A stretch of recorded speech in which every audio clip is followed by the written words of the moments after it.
answer your question. Okay. That person there. I wonder if you could just say a bit more about if you have your own kind of rules for negotiating these situations, whether they're implicit. You know, you sort of, okay, we have this romanticized image of the artist as outsider, as a kind of transgressive actor who speaks truth to power and shows up the power structure and hypocrisy in society and is able to kind of do that and has freedom that people that are part of other institutions doesn't have. But you know, it's fascinating the way you're describing engaging with these institutions, sometimes as the person who's being policed, but then as a consultant. Yeah. So, given your definition of art, which is about kind of provoking questions, how do you know when you've gone the wrong side of the line? Or is there a line? Or are you improvising that? Or well, sometimes you just put yourself in an unknown situation. So I went to Kosovo, for instance. I didn't know who I was working for, but what I was doing was maintaining, building radio stations, FM radio stations for the local people to primarily listen to news and music. Now, I don't think many people died as a result of that. But I was also approached to track Al-Qaeda people on the internet. Now, it's quite obvious that those people are going to be, you know, rendered or assassinated. So it's very easy to turn that down.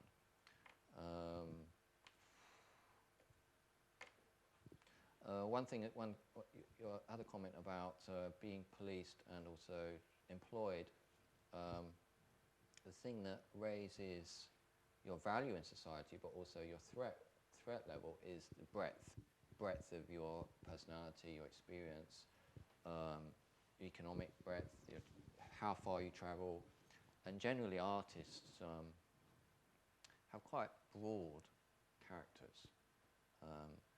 They can, one moment they can be signing on down the job centre, and the next they'll be getting on a plane and going to an opening at an embassy in a foreign country. Those are the kind of people that are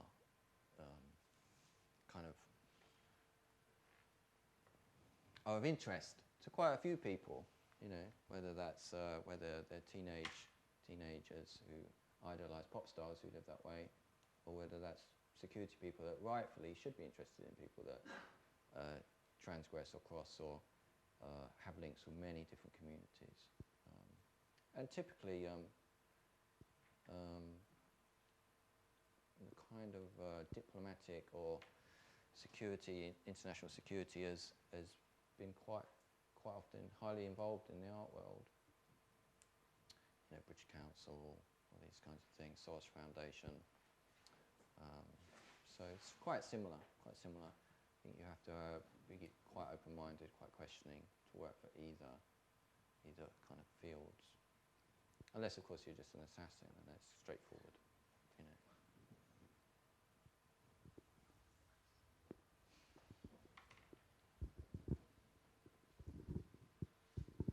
Can you tell us a bit more about the murder of a robot? The murder of a robot? Well, I don't intend it to, well... Are you going to report yourself once you've done it? As you know, it'll be a separate person, so it will be liable itself. Obviously, if as similar to a corporation, if I'd somehow intended it to behave in a certain way, or it was a sham for my own self, then I'd be liable for arrest, I'd say. Is that right? Possibly not. No? So you think I could get away if I had a robot that had human rights and told it to go and do something, it would go to jail? Well, they find it difficult to put handcuffs on. Okay. I suspect that they would probably come for the human being. But I'm more interested in not necessarily physical robots, in more software ones. So, you know, some of you might have email accounts and are subjected to spam. Imagine, you know, that's a piece of software. Somebody presses a button, says send this to 10 million people, and it sits there and it does it. Imagine a piece of software that you press it, say create 10 million people, all with their own opinions, all with their own desires, all with their own Facebook pages. Yeah, all sending you like status updates, and you can't delete them. Yeah, that's when it's going to get really bad.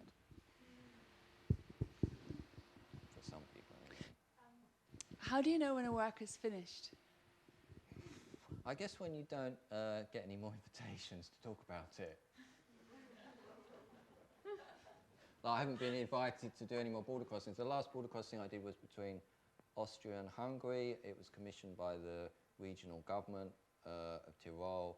The exhibition was in the Tyrolean government. The gallery was next to the police headquarters in the same building. Interesting again to do that, but I haven't had one since. So the border crossing is, I guess, finished. And it does get a bit tedious. Oh, let's go and do another border. Have you thought about expanding beyond the EU? Because obviously there's lots more other differently controversial borders Well, going the on. EU keeps expanding. Like, for instance, I crossed the German-Czech border, I don't know, 2003 or something. And that was a really romantic border. It was clear cut with a forest, 100-meter like strip, watchtowers, dog patrol. Even the dogs had their own little huts. There's a hut for the patrol person, and there's a little hut for the dog. So it was a fertile area for artistic, investigation.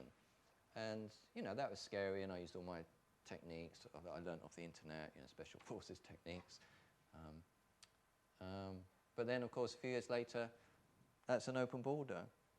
But actually, the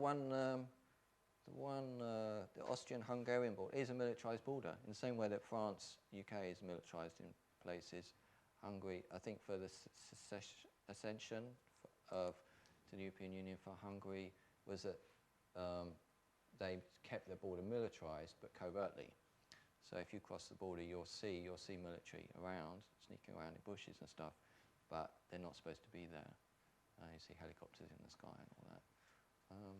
So, yeah, it's not always as you seem, as it appears, that, okay, that's the edge of the European Union. It's going to be difficult there. There's some actually very difficult, challenging things in the European Union.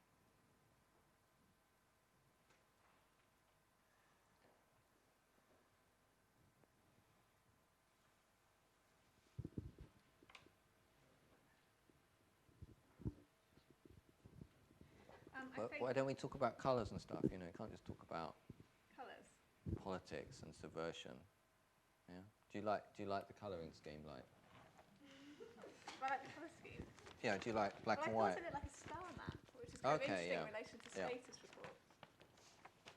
Star map. Star map. Are you Trekkie? That's what you're saying.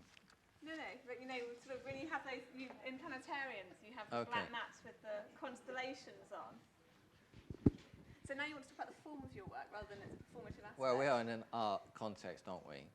But I think we can talk about the performance of your work. Okay. And I think the question about whether or not whether the work's finished was a really interesting one in terms of how you deal with its documentation and how it continues to circulate or not, and whether you have how the PDF exists on the internet and will continue to exist there, I guess, until you take it down, and why, because you have your website is a very interesting archive of your different performative. Well, I think elements of your work. it's very important to have curatorial or archival support.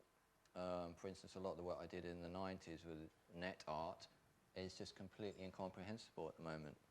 It's just ruins. It's just like, okay, you've got landfill site. It's on the edge of town. It's full of rubbish. Maybe it gives off a gas or it explodes occasionally, but let's ignore it. Let's build some council houses on top. And then, maybe even 50 years later, 100 years later, people think, oh, that has some value. Let's excavate it,